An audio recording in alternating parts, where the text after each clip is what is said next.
You're not lazy. You're busy all day. And that may be exactly how anxiety is keeping you stuck.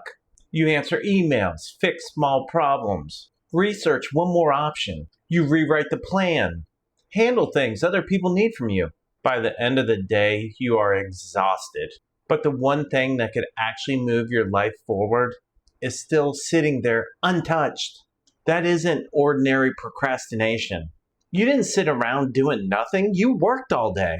The problem is anxiety kept you productive everywhere except where it counted. This is called productive avoidance. It happens when your brain steers you toward tasks that feel useful but carry very little emotional risk. Answering an email feels safe. Asking for the opportunity doesn't. Reorganizing your schedule feels safe. Having a difficult conversation doesn't. Researching another option feels safe. Making the decision doesn't. Perfecting the plan feels safe. Letting somebody see your work doesn't. So your brain gives you something productive to do instead. You get the satisfaction of completing a task and the temporary relief of avoiding the one that makes you uncomfortable. That relief is what makes the pattern so dangerous because you don't feel like you're avoiding your life. You feel responsible, disciplined, busy. But underneath all that activity, you already know which task you keep circling around.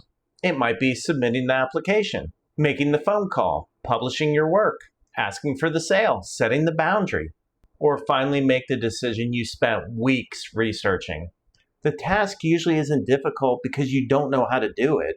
It's difficult because doing it creates uncertainty. Someone could say no, you could make the wrong decision.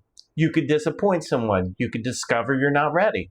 Or even more frightening, it could work. Then you'd have to become the person that follows through. Anxiety would rather keep you preparing because preparation feels controlled. Action creates an outcome you cannot completely control. That's why you can cross 10 things off of your list and feel like nothing's changed. You completed tasks, but you didn't create movement. So here's the question I want to ask you before you start another busy day. If I could complete only one thing today, which action would make everything else feel less important? Pay attention to the answer that immediately makes you uncomfortable. That discomfort does not automatically mean the action is wrong. It may mean you finally found the thing anxiety has been helping you avoid. Then make the action smaller, but keep it real. Don't work the application. Open it and complete the first section. Don't prepare to make the call. Dial the number. Don't spend another hour editing the message. Send it.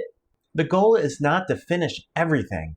The goal is to take one action that creates movement instead of temporary relief. You do not need a better planner. You do not need another productivity system.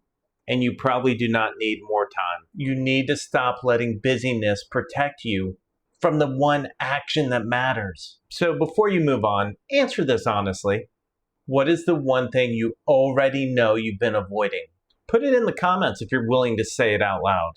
And if you want to uncover where else anxiety may be sabotaging your focus, confidence, and success, take the Ambitious Professionals Anxiety Audit. I've linked it below because being busy is not the same thing as moving forward.